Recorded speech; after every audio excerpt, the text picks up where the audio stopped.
हजारों सालों से मानव खेती करता आया है और समय समय पर अनेक परिवर्तन हुए, अनेक विधियां आईं और धीरे धीरे व्यवसाय के रूप में भी कई किसानों ने खेती को शामिल किया।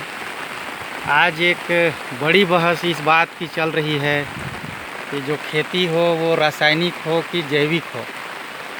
बहुत सारे किसानों से जब मैं मिलता हूँ तो चाहत के रूप में, कामना के रूप में सभी किसान जैविक खेती ही चाहते हैं, लेकिन व्यवहारिक तौर पे देखें, बाज़ार की जो मांग है, बाज़ार की जो संस्कृति है, पहले ज़माने में विनिमय की परंपरा थी, वस्तु के बदले वस्तु देना लेना, तो वहाँ पर चकाचौंध ज़्यादा नहीं होता था और सब आपसी संबंधों में एक दूसरे के साथ अपने अपने उत्पादन का विनिमय करते थे। लेकिन आज के परिवेश में तमाम कंपनियां, तमाम तरह के बीज जिसमें हाइब्रिड का बोलबाला है और पिछले कुछ सालों में, पिछले 15-20 सालों में हमारी जो देसी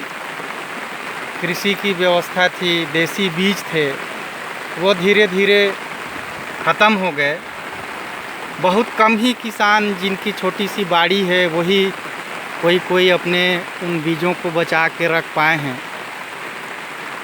ज़्यादातर बड़े पैमाने पर अगर हम बात करें तो किसान हमेशा बोलता है कि भाई कृषि में लागत बहुत ज़्यादा है।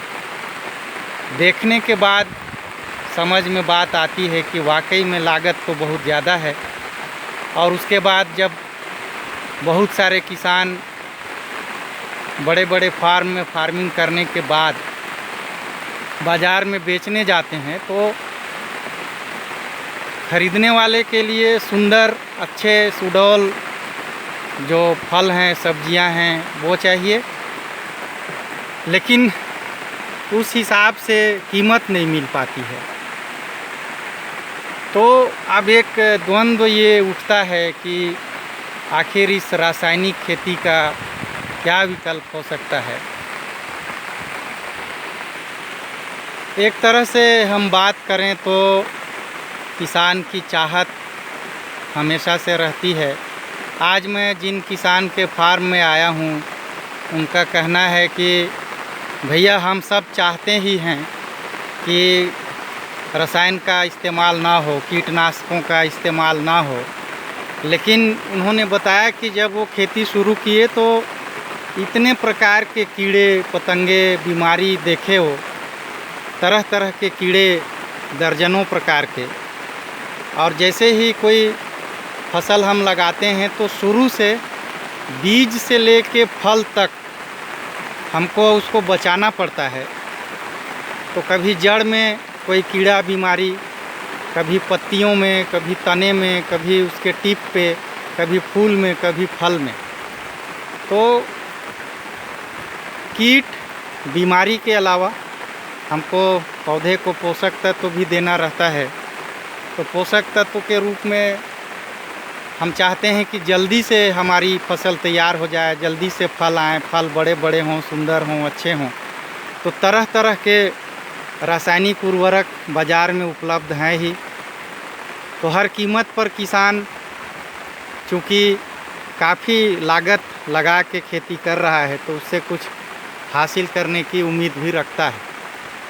तो ऐसे समय में हमको तय करना पड़ेगा कि वास्तव में खेती हम मुनाफे के लिए ही करें या मानव सभ्यता को, प्रकृति को बचाने के लिए भी करें, क्योंकि जैविक खेती का विकल्प हो नहीं सकता और आज बहुत अधूरा सा दिखाई देता है। चाहत के रूप में जैविक, उत्पादन के रूप में रासायनिक।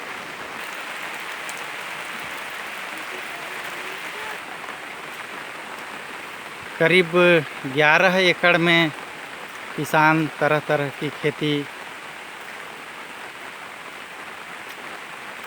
कर रहे हैं।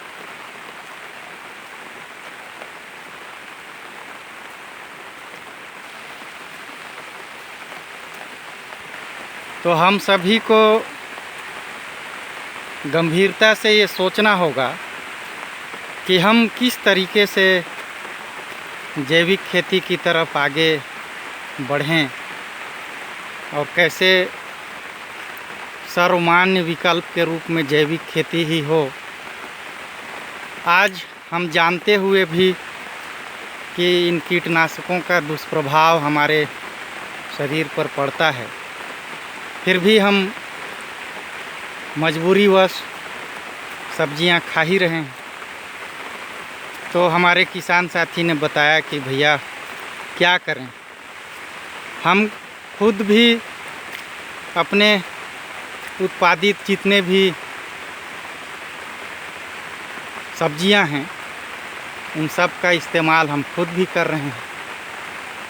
तो पूरा बाज़ार भरा पड़ा है सब्जियों से, और उसमें भी जो सबसे सुंदर आकर्षक सब्जियां होती हैं उसकी डिमांड सबसे ज़्यादा होती है। अगर थोड़ा मोड़ा कीड़ा लगा है किसी फल में, जैसे हम पुराने समय में देखते थे, तो उसको भी हम काट के ख़राब हिस्सा निकाल देते थे और अच्छे हिस्से को बना के खाते थे। आज इस तरह की सब्जियों को ख़राब माना जाता है। तो देखते हैं आने वाले समय में हम जैविक खेती को कैसे विकल्प के रूप में खड़ा कर पाएंगे।